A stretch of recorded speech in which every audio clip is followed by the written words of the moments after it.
السلام علیکم ناظرین، خوش آمدید کہتے ہیں آپ کو آج کے پروگرام میں۔ اور آج کا پروگرام انتہائی اہمیت کا حامل ہے کیونکہ آج ہم اپنے پروگرام میں وہ ایشوز اور وہ سرگرمیاں ڈسکس کریں گے جو کہ آنے والے الیکشن کے لیے بہت ہی زیادہ اہم ہے اور اہمیت کا حامل ہے۔ تو سب سے پہلے تو میں پروگرام کا آغاز جو کرنا چاہوں گا وہ اس سے کرنا چاہوں گا کہ پی ایم ایل این جو ہے وہ آج کل بہت زیادہ سرگرم دکھائی دے رہی ہے، کیونکہ اس سے پہلے جو کچھ عرصہ پہلے، کچھ دنوں پہلے میں نے پروگرام کیا تھا، بلاول بھٹو زرداری نے جو پریس کانفرنس کی تھی اور انہوں نے مسلم لیگ نون کو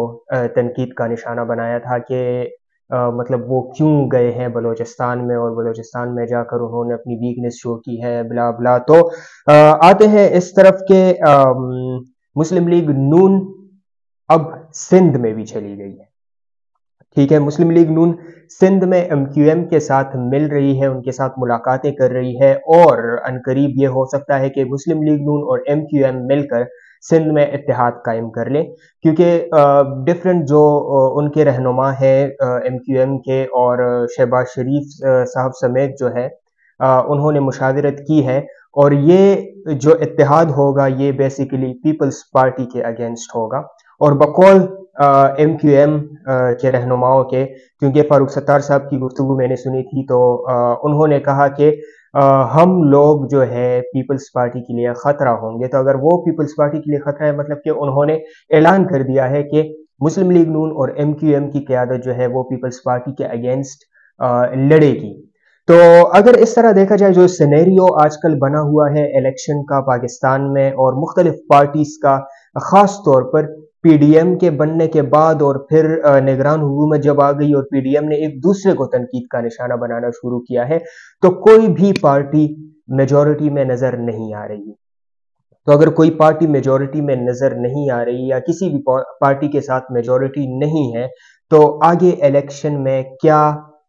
اقدامات ہو سکتے ہیں اور حکومت کیسے بنے گی؟ تو ظاہری سی بات ہے، اگر سندھ کا دیکھا جائے تو سندھ میں ایم کیو ایم کے ساتھ اور جے یو آئی کے ساتھ جو ہے مختلف الائنسز بنیں گے، پارٹی الائنسز بنے گی، سیٹ ایڈجسٹمنٹ ہوگی، تو مطلب کسی بھی پارٹی کی جو اکثریت ہے وہ نہیں ہے، تو اس وجہ سے سیٹ ایڈجسٹمنٹ اور الائنس کی طرف ساری پارٹیز جو ہے وہ بڑھے گی۔ اسی طرح اگر دیکھا جائے خیبر پختونخوا میں بھی اے این پی جو ہے، اے این پی، مسلم لیگ نون اور پیپل پارٹی،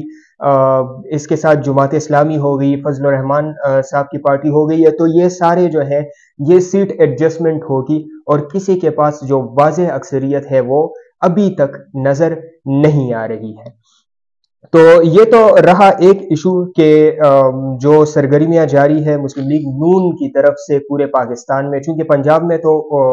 ان کی اکثریت ہے، اگر دیکھا جائے تو پنجاب میں مسلم لیگ نون جو ہے وہ سب سے آگے دکھائی دے رہی ہے۔ اس کے علاوہ وہ بلوچستان میں اپنی جو پیر جمانے کے لیے کر رہے ہیں، تو وہ وہاں پہ بی اے پی کے ساتھ اور سب کے ساتھ جو ہے وہ ملنے کی کوشش کر رہے ہیں، الائنس بنانے کی کوشش کر رہے ہیں، اتحاد بنانے کی کوشش کر رہے ہیں۔ سیم ابھی سندھ میں دیکھنے کو ملا ہے کہ سندھ میں وہ ایم کیو ایم کے ساتھ مل گئے ہیں، اور عنقریب ایسا ہو سکتا ہے کہ جماعت اسلامی بھی ان کے ساتھ مل جائے اور all parties versus people party ایک مقابلہ ہو سندھ میں، جو کہ بہت ٹف ہونے والا ہے۔ جناب اب آتے ہیں دوسرے ٹاپک کی جانب، جو کہ انتہائی ہاٹ ٹاپک ہے آج کل، اور وہ یہ ہے کہ الیکشن کمیشن آف پاکستان نے پی ٹی آئی کو 20 دن کے اندر انٹرا پارٹی الیکشن کرانے کے لیے وارننگ دی ہے، اور اگر پی ٹی آئی نے اس طرح نہ کیا تو ان سے بلے کا نشان چھین لیا جائے گا۔ جو کلیدی نکات تھے الیکشن کمیشن آف پاکستان کی طرف سے، وہ میں آپ لوگوں کے ساتھ شیئر کرتا جاؤں۔ اس میں یہ تھا کہ پارٹی آئین کے مطابق 2017 میں عہدیداران 4 سال کے لیے منتخب ہوں گے۔ یہ پارٹی آئین کے مطابق تھا کہ انٹرا پارٹی الیکشن میں جو عہدیداران سلیکٹ ہوتے ہیں تو وہ 4 سال کے لیے سلیکٹ ہوں گے۔ اس کے علاوہ دوسرا پوائنٹ اس میں یہ تھا کہ پی ٹی آئی کے عہدیداران کی مدت جو ہے وہ 13 جون 2021 کو ختم ہوگی۔ جو عہدیداران سلیکٹ ہوئے تھے، منتخب ہوئے تھے، تو ان کی مدت جو ہے وہ 13 جون 2021 کو ختم ہو گئی تھی۔ اس کے علاوہ جو پوائنٹس تھے ان میں یہ پوائنٹ شامل ہیں کہ پی ٹی آئی کو 2019 میں کورونا کے باعث 1 سال کا وقت دیا گیا تھا۔ اس کے بعد جو ہے الیکشن کمیشن آف پاکستان نے 29 مئی 2021 کو انٹرا پارٹی انتخابات کے لیے پی ٹی آئی کو نوٹس بھیجا تھا، اور تحریک انصاف شفاف انٹرا پارٹی الیکشن میں ناکام رہی۔ یہ الیکشن کمیشن کی جانب سے کچھ کلیدی نکات تھے، اور شوکاز نوٹس جو تحریک انصاف کو جاری کر دیا گیا تھا، تو اس کے مطابق جو ہے تحریک انصاف نے پارٹی آئین 2022 کے مطابق انٹرا پارٹی انتخابات نہیں کرائے۔ اور دوسرا اس میں پوائنٹ یہ تھا کہ پی ٹی آئی نے الیکشن کمیشن کے اعتراضات پر موقف اختیار کیا کہ جون 2022 میں انٹرا پارٹی الیکشن پارٹی آئین 2019 کے مطابق کروا کر تفصیلات جمع کرا دی تھی۔ تو یہ پی ٹی آئی نے الیکشن کمیشن کا جو ہے موقف اس طرح سے اپنے مطابق ظاہر کر دیا تھا۔ اور اس کے علاوہ انٹرا پارٹی انتخابات کروانے کے بعد 2022 میں ہی پی ٹی آئی نے پارٹی آئین میں ترمیم کر دی تھی۔ تو اب یہ ایک بہت ہی امپورٹنٹ پوائنٹ ہے، جو کہ آگے ان کے وکیل نے اس میں تھوڑی بہت اور بھی چینجز کر لی تھی اس بیان کے مطابق، تو اس کی وجہ سے تھوڑی سی کنٹرڈکشن اس فیصلے میں اور آ گئی تھی۔ اچھا، تو پی ٹی آئی کے وکیل جو بیرسٹر گوہر ہے، تو انہوں نے یہ موقف اپنایا ہے کہ پارٹی آئین میں ترمیم واپس لی جا چکی تھی، جو کہ ابھی تھوڑی دیر پہلے میں نے آپ لوگوں کو بتایا ہے اس ڈاکیومنٹ کے مطابق کہ انٹرا پارٹی انتخابات کروانے کے بعد 2022 میں پی ٹی آئی نے اپنی آئین میں ترمیم جو ہے وہ کر لی تھی۔ تو پی ٹی آئی کے وکیل نے اس کے بعد جو ہے یہ موقف اپنایا بیرسٹر گوہر صاحب نے کہ پارٹی آئین میں ترامیم جو ہے وہ واپس لی جا چکی تھی، اور ایک نیا سرٹیفکیٹ پی سی پی میں الیکشن کمیشن آف پاکستان میں جمع کرا دیا گیا تھا، جبکہ الیکشن کمیشن آف پاکستان کے 4 ارکان پر مشتمل ایک ٹیم تھی جنہوں نے اس سرٹیفکیٹ پر اتفاق نہ کیا، اور پی ٹی آئی کے انتخابات کو کالعدم قرار دے دیا گیا تھا، اور ان کا کہنا تھا کہ یہ نتائج ہمیں قبول نہیں ہے۔ اچھا، تو یہ تمام باتیں اب ہو گئی ہے۔ اب بات آتی ہے کہ کیا پی ٹی آئی 20 دنوں میں یہ انٹرا پارٹی الیکشن کرا پائے گی یا نہیں، کیونکہ سچویشن کے مطابق پی ٹی آئی کی زیادہ تر قیادت جو ہے وہ روپوش دکھائی دیتی ہے، وہ انڈر گراؤنڈ دکھائی دیتی ہے۔ کچھ جو ہے پارٹی چھوڑ کر جا چکے ہیں، دوسری پارٹیز یا تو بنا لی ہے اور یا کسی اور پارٹی میں شمولیت اختیار کر لی ہے۔ Chairman P T I Imran Khan صاحب جو ہے وہ خود جیل میں ہیں، اور سچویشنز جو ہے حالات انتہائی ناگزیر ہے اور انتہائی سخت ہے۔ تو کیا ان حالات میں پی ٹی آئی 20 دنوں کے اندر انٹرا پارٹی الیکشن کرا پائے گی یا نہیں کرا پائے گی؟ تو اس کے لیے جو ہے ہم لوگ تھوڑا سا ایک ہسٹورک پوائنٹ آف ویو پر جائیں گے۔ ہسٹورک پوائنٹ آف ویو میں یہ ہے کہ اور پارٹیز جو ہے انہوں نے حالیہ جو انٹرا پارٹی الیکشنز کرائی ہے، تو وہ کس طریقے کے مطابق کرائی ہے، اور آیا اگر وہ طریقہ پی ٹی آئی اپنائے تو ان کو کیا فائدہ ہو سکتا ہے۔ تو اگر دیکھا جائے تو 2021 میں بلاول بھٹو زرداری جو ہے ان کو 4 سال کے لیے بلا مقابلہ چیئرمین منتخب کر دیا گیا تھا پیپلز پارٹی کی جانب سے، اور انہی کی جو دوسری پارٹی ہے پیپلز پارٹی پارلیمنٹیرین، تو ان کا بھی 2021 میں صدر جو آصف علی زرداری ہے سابقہ صدر پاکستان، تو ان کو پارٹی کا صدر منتخب کر دیا گیا۔ یہ دونوں جو ہے یہ بلا مقابلہ سلیکٹ ہوئے تھے، کیونکہ ان کے اگینسٹ جو ہے وہ کوئی کھڑا نہیں ہوا تھا۔ اور ہمارے جو پاکستان کی پولیٹیکل سچویشنز ہے، پولیٹیکل پارٹیز کی سچویشن ہے، تو اگر دیکھا جائے تو زیادہ تر پارٹیز میں جو ہے ان کے چیئرمین یا ان کے ہیڈز جو ہیں وہ اتنے مقبول ہوتے ہیں کہ ان کے اگینسٹ کوئی بھی پارٹی میں کھڑا نہیں ہوتا، اور وہ بلا مقابلہ منتخب ہو جاتے ہیں۔ انٹرا پارٹی الیکشنز میں اگر آج تک دیکھا جائے تو سب سے زیادہ جو کنسسٹنٹ رہے ہیں اور سب سے زیادہ جو مضبوط رہے ہیں تو وہ جماعت اسلامی رہے ہیں۔ جماعت اسلامی کی ہسٹری کی طرف اگر دیکھا جائے تو ان کے پچھلے 20 سال میں صرف 3 امیر جو ہے وہ چینج ہوئے ہیں، اور اگر میں ہسٹری کی طرف جاؤں تو اس میں 2009 تک جو ہے وہ قاضی حسین احمد ان کے امیر جماعت اسلامی تھے.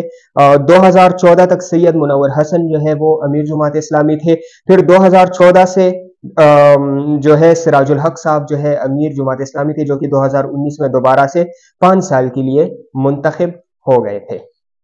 جناب، تو یہ تھی کچھ ہسٹورک پوائنٹ آف ویو جس میں میں نے آپ کو بتا دیا کہ کس طرح سے اور پارٹیز نے اپنے انٹرا پارٹی الیکشن کرا کے چیئرمین اور صدر اور امیر اپنے منتخب کیے تھے. اب ذرا جائزہ لیتے ہیں کہ انٹرا پارٹی الیکشن 20 دنوں میں پاسبل ہے یا نہیں ہے پی ٹی آئی کے لیے. تو اگر پولیٹیکل پارٹیز کی سچویشنز کو دیکھا جائے اور جو ہسٹری میں نے آپ لوگوں کے ساتھ ابھی شیئر کی، اگر اس کو دیکھا جائے تو اس کے مطابق الیکشن اگر نہ کرائے اور جس طرح نومینیشنز ہوتی آ رہی ہے، جس طرح بلاول صاحب جو ہے نومینیشن کے تھرو الیکٹ ہو گئے ہیں، تو اسی طرح اگر نومینیشن کرا دی جائے تو یہ 20 دنوں میں انٹرا پارٹی الیکشن اور اس کے نتائج اور اس کی پوری کاغذی کارروائی ہونا ممکن ہے. پھر اگر دیکھا جائے دوسری طرف تو یہ پہلی بار نہیں ہو رہا، کیونکہ بہت سارے لوگ ابھی اس کو بہت زیادہ تنقید کا نشانہ بھی بنا رہے ہیں اور یہ بھی کہہ رہے ہیں کہ یہ کم ٹائم ہے اور یہ بھی کہہ رہے ہیں کہ یہ زیادتی ہے. تو یہ پاکستان کی ہسٹری میں پہلی بار نہیں ہو رہا. اگر ہم لوگ دیکھیں تو 2017 میں پی ایم ایل این کے ساتھ اس طرح ہو چکا ہے کہ شیر کا نشان جو ہے وہ روک دیا گیا تھا اور پارٹی میں الیکشن کا مسئلہ تھا تو پی ایم ایل این نے انتخابات کروائے پھر، ٹھیک ہے، اور اس میں بلا مقابلہ جو ہے عہدیداران چنے گئے.